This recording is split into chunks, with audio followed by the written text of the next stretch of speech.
Today, on October 7th, 2022, a brand new Hellraiser movie came out. Directed by David Bruckner and starring Jamie Clayton, it is essentially a remake of the 1987 horror classic. And as a huge fan of the original film and the Hellraiser franchise, I was really excited to check out the new movie, and I'm really stoked to talk about my feelings on it today. Stars and Stripes! Hello and welcome to another Carrot Scraps video, and by another, I mean the 115th. So like I mentioned earlier, today I'm going to be talking about my feelings on the brand new Hellraiser 2022 film. But I wanted to give a couple of disclaimers up front about my thoughts on the movie. First of all, this is a first thoughts, early thoughts review, not a strict review. I basically watched the film, slept a little bit, and then I turned on the camera to record. What I'm trying to say is that essentially this is not going to be some meticulously thought out review. I didn't script out all of my words. I had some bullet points about the movie and some notes about the filmmaking, but overall it's very off the dome. So just remember that in case I get any details about the movie wrong, or just keep that in mind that my opinions on this movie might change as time goes on. Part of the reason why I typically like to delay my reviews is so I can let media kind of marinate in my brain. I don't generally like doing these immediate reviews, but my thought process is if I give an asterisk next to this video and say that this is my early thoughts instead of really a strict review,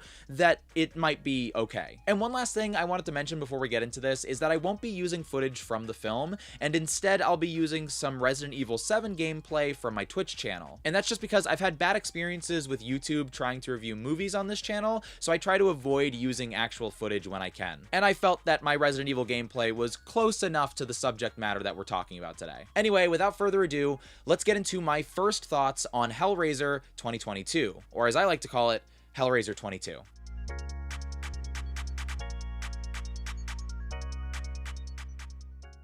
Let me start by saying that I was very excited for this movie, but I was also very nervous about its release because we honestly didn't get a lot of news about it until very recently. Like, I don't remember exactly, but like just before October, in September, maybe August. But I remember, most of this year and the past year leading up to it and being like, I know that there's a Hellraiser movie coming out, but I don't know when it's coming out or what it'll be. We know that we have, an actress cast as Pinhead or the Hell Priest in the form of Jamie Clayton. Other than that, I don't know what else that we're getting other than like a few details. And I started to get worried, especially with the history of Hellraiser movies, more so Hellraiser sequels, and how they can kind of change over time, or, some of them have like a last minute nature to them. So I was very worried about Hellraiser 2022 that either it wasn't going to be good or that it wasn't going to come out at all. And so when we got our first like reveal teaser that had like a date attached to it, first of all, I was thrilled, but second of all, I was like, wow, they're really, cutting it close. But I think it's just a general thing with marketing recently. I feel like marketing experts have like gotten together into their council and been like, you know what? It's better for us to announce as little as possible until right before, because it keeps it fresher in people's mind than doing it so far out. That's what I think anyway. Maybe not for everything. Like superheroes, I think, it benefits them to breadcrumb information for as long as possible. But I think other projects, the quicker you release it after the announcement, the better almost. And then the other thing about this movie is that maybe I'm going to sound like a lightweight when I say this, but I was up, I took a nap from like 12 to 1 o'clock, or no, 12 to 2 o'clock. And then 2 o'clock in the morning, I woke up and I was like, all right, it's time to watch Hellraiser. And then I just watched it from 2 until 5.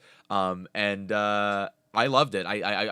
So let's just say I loved it. I thought it was amazing, but I just thought it was funny that like that was my timetable for watching the movie. So I was also fairly tired when I finished it, but I tried to get as much rest as I could before, checking out the movie. But yeah, so let's get into it. Let's talk about it. I absolutely loved this movie. Again, I was nervous, as nervous as I can be, for any new project, especially with like a series like Halloween or Hellraiser, where it has a history of, kind of not well received sequels and films. I was very nervous, but the first trailer that we got was absolutely incredible, and it really, like, getting to see the labyrinth in the trailer, getting to see the Cenobite designs. I was kind of endeared to the filmmakers and what they were doing, and so I had a little bit more trust, I think, than other projects like the Mario trailer that just came out recently, teaser rather. I think I was way more nervous about that than I was about this. Like this, after the first trailer, I was like, I have faith even though I'm still a little bit nervous. And what can I say? I loved it. I absolutely thought it was fantastic. I think, just quick fire what I liked about the movie. I liked that it was. First of all, I liked that it referenced the labyrinth. I like that it referenced Hellbound, Hellraiser 2 so much. Like I mentioned in my tier list video, I feel like that's a big part of Hellraiser fan stuff and Hellraiser lore. When you explore, like, Hellraiser 1 is so simple, and Hellraiser 2 really blows the doors off of this mythology while still keeping a lot of mysteries. And leading from Hellraiser 2 into the comic books, I feel like it takes so much from that second movie, and I feel like there's a lot of beloved, a lot of fans who really love that continuity and really associate it with the franchise. And so it was disappointing after Hellraiser, Hellbound 2, Hellraiser 2 back in the day. It was disappointing that they didn't really follow up on that in the other Hellraiser sequels. So to get that in Hellraiser 2022, or Hellraiser 22, we can call it from now on, was fantastic. It's like H2O for the Hellraiser series. I really, really loved that, and I'm glad with how much we got of it. I'm glad it wasn't too much, because at the end of the day, what makes the original Hellraiser, the first film, so great is how personal it is. There are all these implications of a deeper, darker world, but at the end of the day, what's really on the stage are these personal, vindictive, selfish human stories. And I always thought it was this kind of like, it doesn't matter how ugly you make them on the outside, whether they're Cenobites or whether they're skinless Frank. It doesn't matter how ugly you make them on the outside. As human beings, there's nothing uglier. You know what I mean? And that's not every human being, right? Like, there's plenty of good humans, and there's plenty of, tempted humans who make the right decisions. But, like, humanity can be an ugly, ugly thing without all the bells and whistles of, I'm a skinless demon from a mysterious, hell dimension. And I think that's what makes the original so good and so captivating, and I think that's what they captured in this new movie. I'm gonna try and stay spoiler free, I guess, as much as I can. I don't know if I spoiled anything just now. I don't think I did, but I'm trying to stay as spoiler free as I can, because I think the twists in this movie are actually pretty darn good. And I think I could talk about what I like without getting into the twists. But again, throughout the movie, seeing the characters, the human characters, I kind of kept thinking that over and over, is like, what could be more grotesque than a human being? You know what I mean? When looking at the actions of these people, and the, desperation some of them show, and stuff like that, especially when it comes to, some of the twists and reveals towards the end, is like, wow, like, humanity is gross even in the face of these creatures. Moving on from that, I really love, so I love sequels, and I love even the bad ones. Like, I like making everything canon, and this is one of the few, like, for example, I'm a big Terminator fan, and even with the sequels where it's like, oh, this starts from Terminator 2, nothing else is canon, I still try to make it canon. Same thing with Halloween. I still try to make it canon, and, this is one of the few sequels that not only it does enough for me to be like, this is definitely not a sequel to anything. Although I was trying to work things out where I was like, maybe they did like a reset of hell, and this is what the new Cenobites look like, and, this hell priest is different than the old Pinhead, and, you could do that all you want, but, I think they make it definitive enough with the rules of the new Lament configuration. I'm going to talk about that briefly. I hope that's not too much of a spoiler. I don't think it is, but if you're sensitive to those spoilers, definitely not the video for you. But the rules of the Lament configuration and the rules of the world of Hellraiser, as well as the designs of these creatures and their, the way that they operate and navigate, I feel like they're different enough for me to be like, well, I guess it's not a sequel. And then on top of that, it's just good enough that I don't feel the need to try and tie it in. A lot of my enjoyment of sequels is less the movie itself and more how it fits into the bigger picture, and I don't even feel the need to do that. So one of the things I dislike about the Hellraiser sequels from 5 to 8 is that they don't feel like Hellraiser movies. And a lot of them are very like judgment based on like, whether you're good or bad, and like these beings are here to punish you. And that just isn't a part of Hellraiser or Hellbound or Hellbound Hellraiser 2. That's just not what those what those stories were about, you know what I mean? Or the comics were about. Like, they were more so about these more abstract ideas about these people, human beings who reach their limit of experience, and they go to bizarre lengths to experience something new, and they find bizarre, results.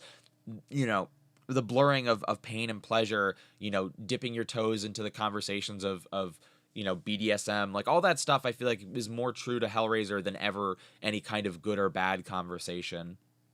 Um, at least in terms of the Cenobites, right? Like showing evil and showing bad, sure, but not like the Cenobites don't appear to punish people, and that's what they became. And I'm really happy that that wasn't what happened with this new movie. Even Judgment, which I liked, kind of dipped a little bit too far into the punishment aspect of Hellraiser, but I feel like this movie did a really good job. Hellraiser 22 did a really good job of, staying on focus with like, this movie is more true to what I consider the Cenobites to be. But what's great is that, and one of the strengths of the movie is that it is true to what I know Hellraiser to be, and then it adds new stuff to it that is different, and I appreciate that so much. I like the new stuff that they did a lot. So spoilers on the way the lament configuration works. I don't think this is a twist. It's just more of information. But if that's not something you like, I'm going to get into that right now. The reveal that the lament configuration is just one of 6 shapes. I believe it's 6 shapes, and that each shape represents something different. And, that there's kind of this motivation to continue making the lament configuration change. All of that is very different, and it even has different, again, different motivations from the person's perspective. Each person who uses the lament configuration and, tries to get it to give it what it wants, can do it for pleasure, right? Like some characters, or can do it for love, or, for life, or all these other things. And I thought that was a really unique and interesting way to interpret, or to grow on, the original idea of the lament configuration, which I think is really cool. And again, it still feels like a Hellraiser movie, but it was so drastically different, which I appreciate. And I know some people might see that as contradictory. It's like, you want something faithful, but you want something different. And it's like, well, yeah, I'd like something a little recognizable. Like, for example, the Cenobites don't wear like, BDSM leather, but and they're completely different looking, but they still hone in on that original design element. Any of the Cenobites from the 5 to 8 sequels that are new are a little generic, even though they feature the bondage leather. But that I feel like the designs here were way more faithful to an idea of again, pain and pleasure, and just beyond the limits of human understanding. So I really liked all of that new stuff when it came to the way the lament configuration worked, and it really gave me something to think about. It gave me some food for thought, and it's almost like it's canon to come to the lament configuration for pain or pleasure, but at the same time, what is pleasurable to somebody else? What motivations could cause people to go to these limits? All that stuff was really interesting to me. Let's talk about the Cenobites really fast. I loved them all. I loved all the new ones. Again, they have this new design that is, really grotesque, but I like what they did with them. I don't know what all of their names are. I tried looking up a list of the new Cenobites, but I couldn't really find them. Let's go off the list as best as I know. There is, of course, the Hell Priest, or the Hell Priestess, Pinhead, not called Pinhead, but called, I believe they call them the Priest in the movie, and played by Jamie Clayton. Did an amazing job. I think they did wonderful. But one of the biggest compliments I can give to this movie is that it was more a Hellraiser movie than it was a Pinhead movie. And I know that that might sound like I'm criticizing the actress, but that's not the case. Hellraiser, even in the original Hellraiser, I never felt like I needed more Pinhead, right? But at the same time, I feel like they gave me exactly what I wanted from the Cenobites and from Pinhead. Whereas in 5 through 8, I felt like I was never getting enough Cenobites. I felt like I was never getting enough Hellraiser, even though in the original movie we didn't even get that much, And it has to do with the way that they were presented, and a mixture of the amount of the, how they were presented. And I feel like, Jamie Clayton's Hell Priest, Jamie Clayton's Pinhead, her version of the character was very present in the movie, but still what was on display was more so Hellraiser as a concept, the lament configuration as a concept. All of that was more so what the story was about, and I appreciated that so much. and she did feel different. You know what I mean? I got to admit, like the filter on the voice was a little odd, but not bad odd. Just like it took me a second to get used to it. And I really liked them throughout the movie, and I especially liked them towards the end when, no spoilers, they got more of their own thing to do. And I guess that's just from the movie, like kind of, focusing more on that character as time went on. But, I feel like they kind of get this subplot with a specific character that isn't related to the main character, Riley, which I believe is their name, that isn't related to the main character, Riley. Yes. That felt very compelling and felt like, you kind of gave Pinhead a little bit of this star status while not giving them too much. I felt like it made a lot of sense. So it made Pinhead fans happy that, it may not have been excessive, the screen time, but they got their focus towards the end. Then we got the Chatterer, really great version of the Chatterer, really looks fantastic. I really like what they did and felt way more present than other, versions of the Chatterer. It's funny, Chatterer, the original Cenobites are iconic, and are represented throughout media, but it kind of was weird to me when rewatching the series and kind of getting more into the franchise that, like, how iconic Chatterer was. Like, people know that Cenobite, even though he really hasn't been around as much as Pinhead, and he hasn't done as much as Pinhead. And it just goes to show, like, just that visual design is enough to stick with people in their heads. But another iconic Hellraiser design, I think, I could be wrong on this, but I'm pretty sure the open neck, what do you call it, Cenobite from the original two Hellraiser films, the one who was recast between the two movies, and just has this opening in their neck. I believe they are returning for the first time in this movie, which I was really excited to see. I could be wrong, but I just watched all 10 of these movies. I don't think we've ever seen them outside of the second one. And it was really nice to see them again. And I thought, they got some really interesting kills, and I thought they got some really interesting abilities and a good amount of screen time, honestly. And I think, let me see what their name is. Selena Lowe. Oh, they have the names on IMDb. Let's go. I guess they're called the Gasp. So I don't know if that's their new name. I never saw the name or saw them named. But they did a really good job as that character, and I was really happy. If that's a reference, if that's a new version, I really like what they did. Yeah, and so Jamie Clayton's character is the priest. They just threw out the Pinhead name and just stuck with the priest, which we know that Clive Barker is more of a fan of, is the Hell Priest, than Pinhead. That's more of a fan name, although they have used Pinhead in the sequels more of sarcastically. Then Yinka Runefe, I'm very sorry for mispronouncing that, but they were the Weeper, and I thought they did, first of all, incredible design. Again, this is an original Cenobite, so this is one of the new Cenobites that we got. I was very happy that we got new Cenobites. There was something about when I saw the first image, I thought they were going to be really small, but they were, again, humanoid sized, which I was fine with. And again, the way that they unfolded as a visual character was pretty crazy. I think they're just a memorable and good looking Cenobite. I loved the Weeper. And then the Mask, Vuskan Jovanovic, didn't really see much of the Mask that I know of, but I thought they were cool looking. I thought they were very cool looking, but we didn't really get to see much of that character. And then the Asphyx, I got to assume, I think I know which one this is, which is this kind of gasping Cenobite that has, again, all of them have these moments where they kind of, I'll call it like a bloom, like a flower. Like, they appear one way and then they kind of bloom, and you're like, oh goodness, there's more to these than I thought. And I think that's really cool because, again, even though they don't get a ton of screen time, it sticks with you, these moments, as like, these are profound moments for these grotesque characters. And I believe Zachary Hing plays this Cenobite, the Asphyx. And that should be all of the new Cenobites and all of the old Cenobites, all of the existing Cenobites. And I thought they all did really well. I thought they were very, very cool. I thought they were all portrayed really well. I thought they all looked really cool.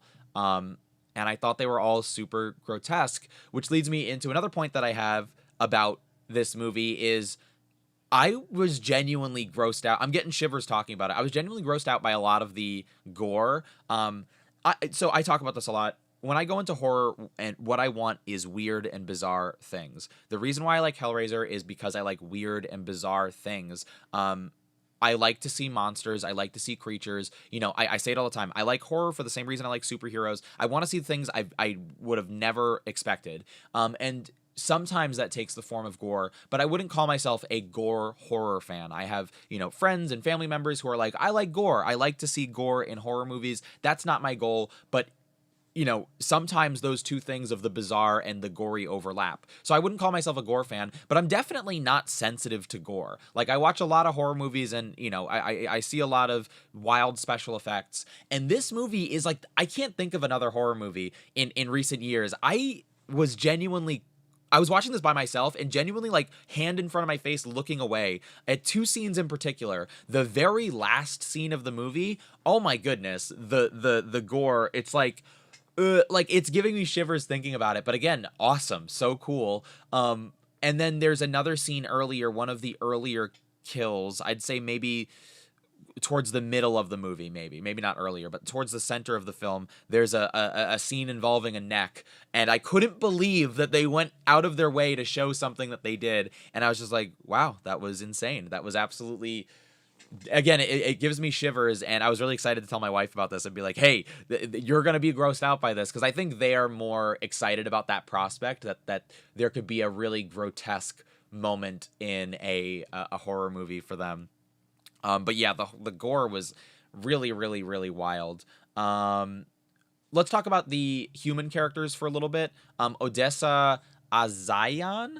Again, I'm so sorry for the mispronunciation of names. Playing Riley, the main protagonist, really just wonderful character. I don't think I necessarily want to get into like the specifics of their character, but they are somebody who's recovering from addiction.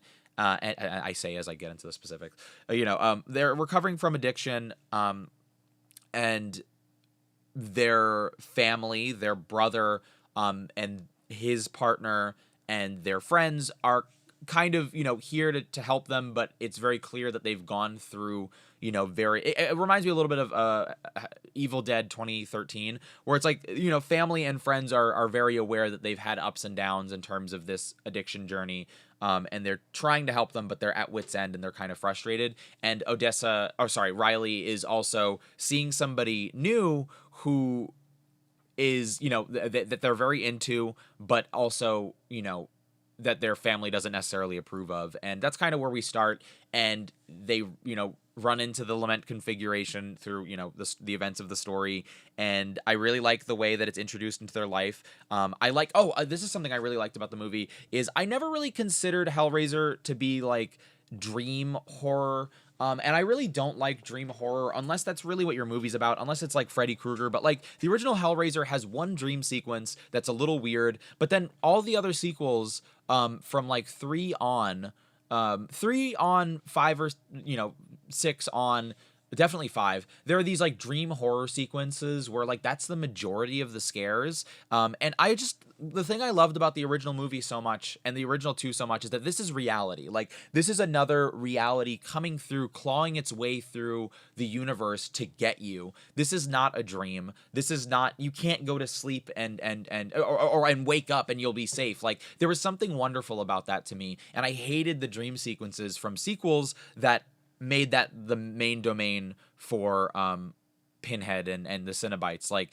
dream sequences, hallucinations, I hated all of that.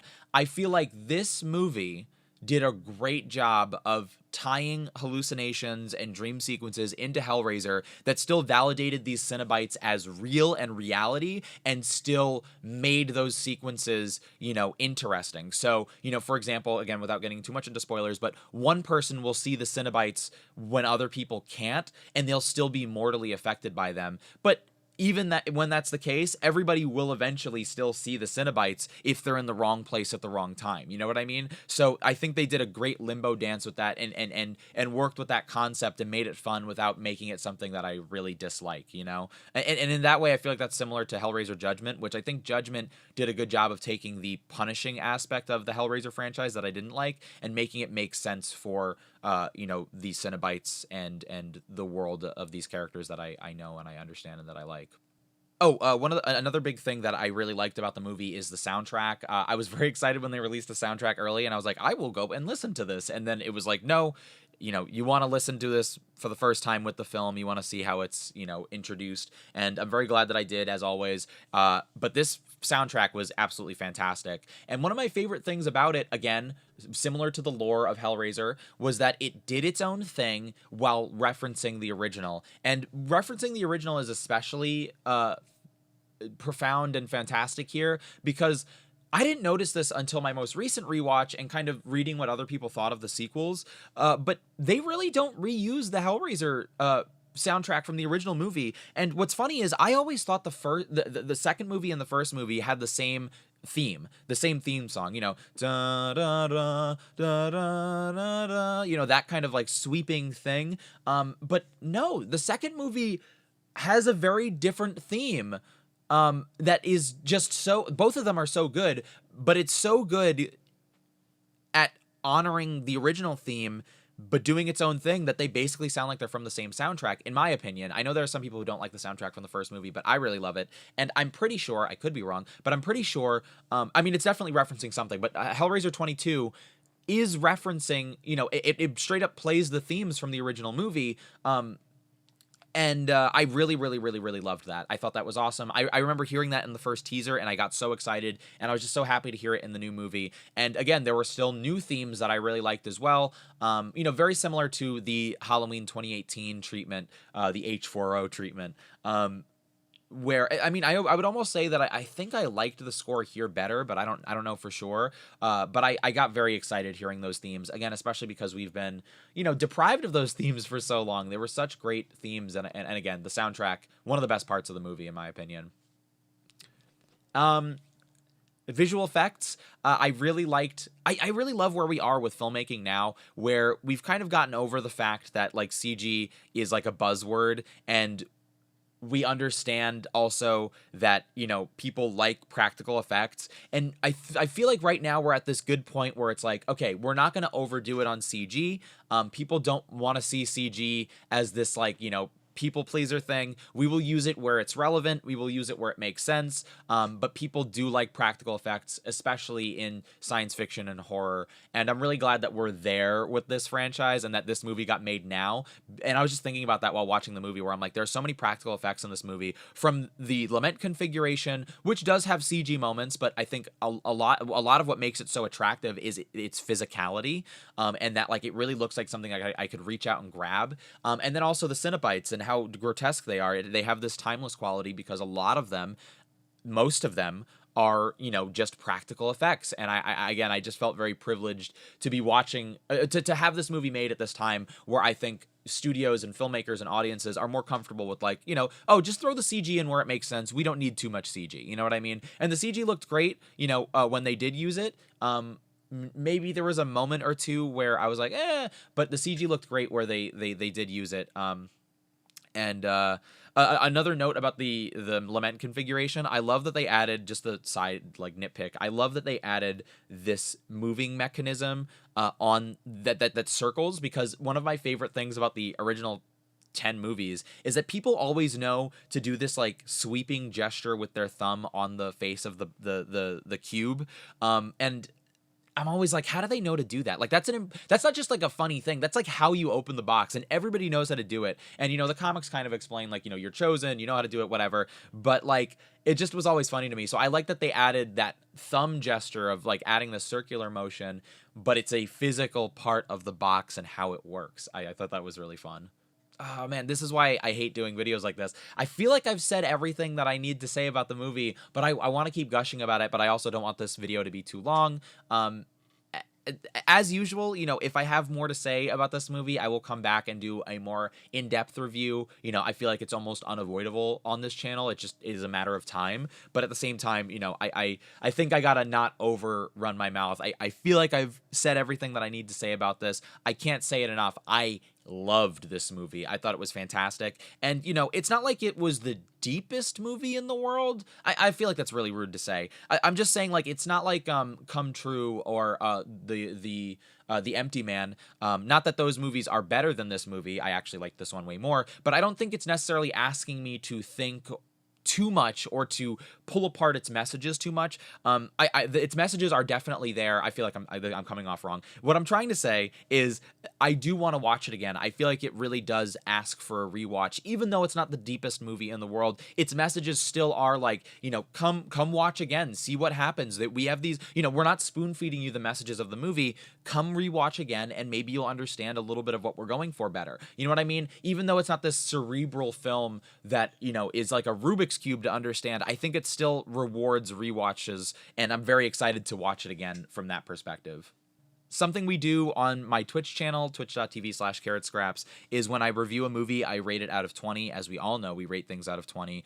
No one rates things any differently. But I typically don't give star ratings to stuff on the YouTube channel. But since this is kind of impromptu, it's kind of unscripted, I thought it might be a good idea. I don't know what I would rate this out of 20, but I would give this a high ranking out of 20. I'm gonna give it like a I'm gonna give it a blah, blah, blah, blah. I'm gonna give it all right, I'm just gonna go with my instinct and give this a 19 out of 20. I loved this movie. I thought it was fantastic. I thought it was incredible. I would probably give the original Hellraiser a 20 out of 20. That is a mix of my personal opinion and how I feel about it as a film. You know what I mean? And that's both of these. I'm not trying to give an objective, perspective. I'm just talking about like, I'm trying to look at it as like, there are definitely things there. I can't think of flaws that I dislike about the movie, but there are definitely things that I think maybe they could have done better. But there is so much that I love that it's like, who cares about those things? You know what I mean?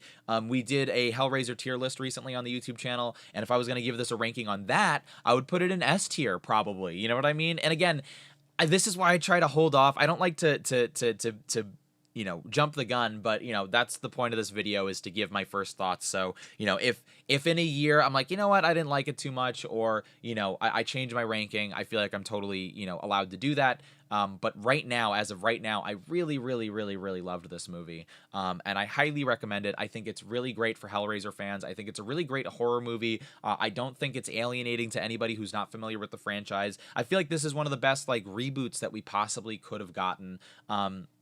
Oh, one of my favorite things about this movie is that they don't kill off the Cenobites, so we can see them again in the future. You know what I mean? Well, all of the Cenobites, maybe one of them is killed. Who knows? But, most of them are going to be able to return if they do a sequel, and I hope they do a sequel. I would love to see a sequel. I know people don't like sequels, but I love them, and if they have the same creative team, I'm excited to see that. The director, I forgot to mention, is David Bruckner, who directed, we just watched VHS recently, and I remember liking that movie more than I thought I did, and I rewatched it recently, and I really didn't like it. I love found footage horror, and I just didn't like the movie as much as I remember liking it. But that being said, one of my favorite shorts in the movie was directed by Bruckner, and I was very happy when I saw he directed a short in VHS. I was like, oh no, which one? And I was like, okay, good, this makes sense. And honestly, it kind of makes sense. Like, I don't know too much about David Bruckner, but it kind of makes sense that director would go on to direct a Hellraiser, reboot or remake. I would say this is more a remake than a reboot. I think it would make sense given his style in that movie, in his short. I feel like his short in VHS very much so communicates to me that he would be somebody who likes Hellraiser and is interested in Hellraiser. Anyway, that's what I'm going to give it for now. My current thoughts are, I love the movie. Check it out. If you're new to horror, if I think you will enjoy this movie. If you are a fan of Hellraiser, I think this movie definitely follows through. I'm a Hellraiser fan, so I think it really did everything I wanted it to. I think it didn't let me down in any possible way. I give it a 19 out of 20. Very normal score, and then I give it an S tier on the Hellraiser scale. Those are my thoughts at the moment. I highly recommend the movie. Go check it out. Watch it quickly before you don't watch it quickly, before you watch it late. You want to watch it fast. That's all I got for you. Anyway, that's gonna do it for this video. I want to thank you so much for watching. If for some reason you enjoyed this video, don't forget to give it a like and to subscribe to my channel for more. As regular viewers know, I make a variety of content on my channel, and I'm always gonna make the videos that I want to make. But if you see something you enjoy, make sure to let me know, and I'll try to prioritize that kind of content in the future. This month, we're celebrating Creepy Carrot Month Year 3 over on my Twitch channel, which essentially means that we're just playing horror video games, and more specifically, we're marathoning Resident Evil 7 and Resident Evil 8. And we actually just beat Resident Evil 7 yesterday, and we're starting Resident Evil 8 today, which I'm super excited about. In addition to that, we'll occasionally react to scary YouTube videos, you know, ghost footage, Bigfoot footage, stuff like that. So if any of that sounds interesting to you at all, make sure to check out my Twitch channel, twitch.tv/carrotscraps. And all my other social media, Twitter, TikTok, and Instagram are at carrotscraps as well. So I want to thank you again so much for watching, and I'll see you soon.